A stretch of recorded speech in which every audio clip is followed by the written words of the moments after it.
Vivien Halas, ladies and gentlemen. Big round of applause.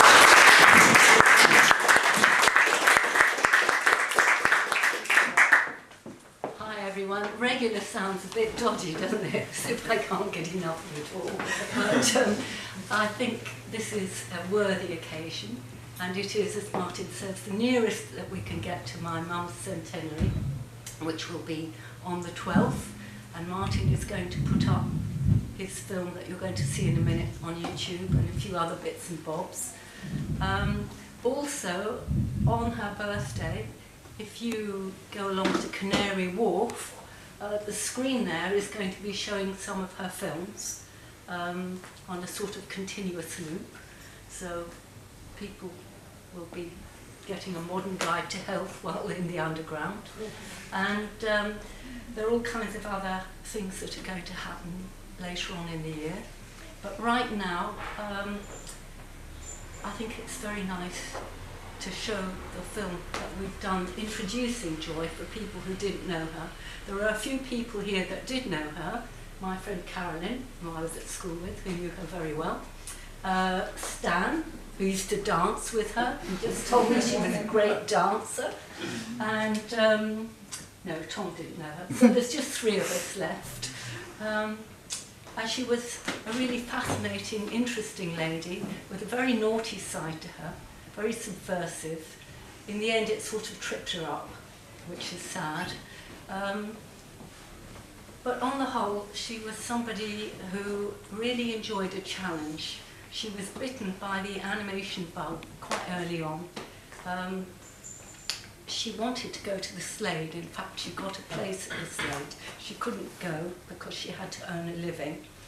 Her parents couldn't support her through that. They said, when you've been to art school, you know, come on, time to earn some money for the family.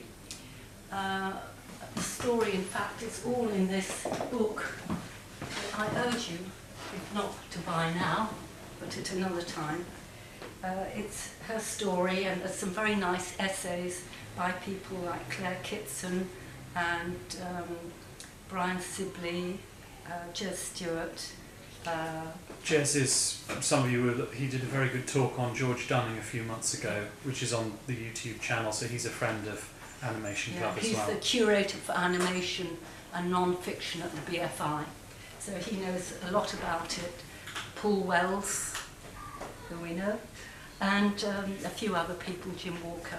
So it's quite a nice book with lots of illustrations in it and a lot of her work, because she wasn't just an animator, she was also she illustrated, she was an artist, she wrote scripts, she did everything, including being a mother. And of course, her best known film that we're not going to see anything of tonight is Animal Farm, which, if you look out for it, is promised to come out on HD later in the year. Wonderful. So until then, maybe we could see a few films. Absolutely, absolutely. If anyone wants to ask me about Joy, do, but I think it's better to watch the films and see the work. Great, we'll do a Q&A a bit later. Before we do, I'm sure Vivien will sign a copy of the book. I do hope some of you will buy a copy either tonight or through the website. Well, there's only a couple left, actually, because people have just bought some. Oh, really? What, Oh, you mean now, tonight? Yeah, oh, that's fantastic. So there's only a couple left. Oh, okay, so two left, ladies and gentlemen. 2 going. Yeah. What else can I say? I thought we'd start with an ode to Joy. And then, what were you going to show, Martin? I've got my little list. Shall we just surprise people? Well, no, what I say?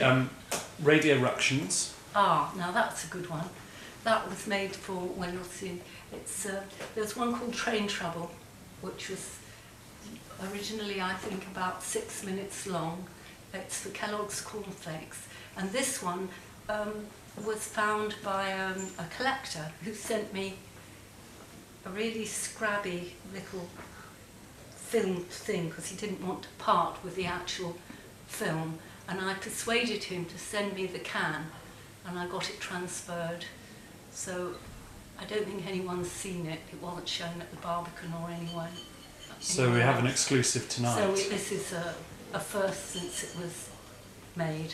I should say, Vivien mentioned the Barbican. There was an event on April the 13th as part of the Bird's Eye View Film Festival, an equivalent event to this, but with a different sort of running order of films. So some of the work being shown tonight is exclusive to this showing, I'm very happy to say. This is on a slightly smaller scale, I hasten to add, but this is the second Joy event inside of a month. But this is sort of intimate and everything. Yes. The next one, the next one is All Lit Up. Oh, yes, that was made for the Gas Council. Now, she was very involved in that. It's a strange little film. I like it. She even wrote the calypso that goes on in there. Did she actually compose that? Yes, the kind of doggerel lyrics, which I think she found hilarious. Yeah. So, I mean, I think you just have to see them, really. Yeah. They made a lot of films. Well, she got sort of stuck making these sponsored films. My dad was off making Moving Spirit and things like that. History of the cinema, more auteur films. And I think she actually liked the challenge of having to explain something quite tricky and not obviously interesting, like by gas or things like that. So a lot of the time she's expressing things that weren't necessarily her point of view. They're very sort of stereotypical views of a woman's role in society, if you like. You'll see in Martin's film that's well explained. It's first of all a woman doing her duty in Modern Guide to Health that we'll see. Where is the man in all this? You know, she gets to go to bed with a hot water bottle. It's all a little bit lacking in I don't know what. It is an amazing film. Yes, but it's got several different styles in it. I find it really fascinating. And if you know your animation history, you'll see little bits of joie de vivre in it. Only I'm not sure which came first, hers or theirs. Probably. Stan, can you tell us when Joie de Vivre was made? Pardon? Can you tell us when Joie de Vivre, the film Joie de Vivre, was made? Hoppin and whatever the name No, is. the film.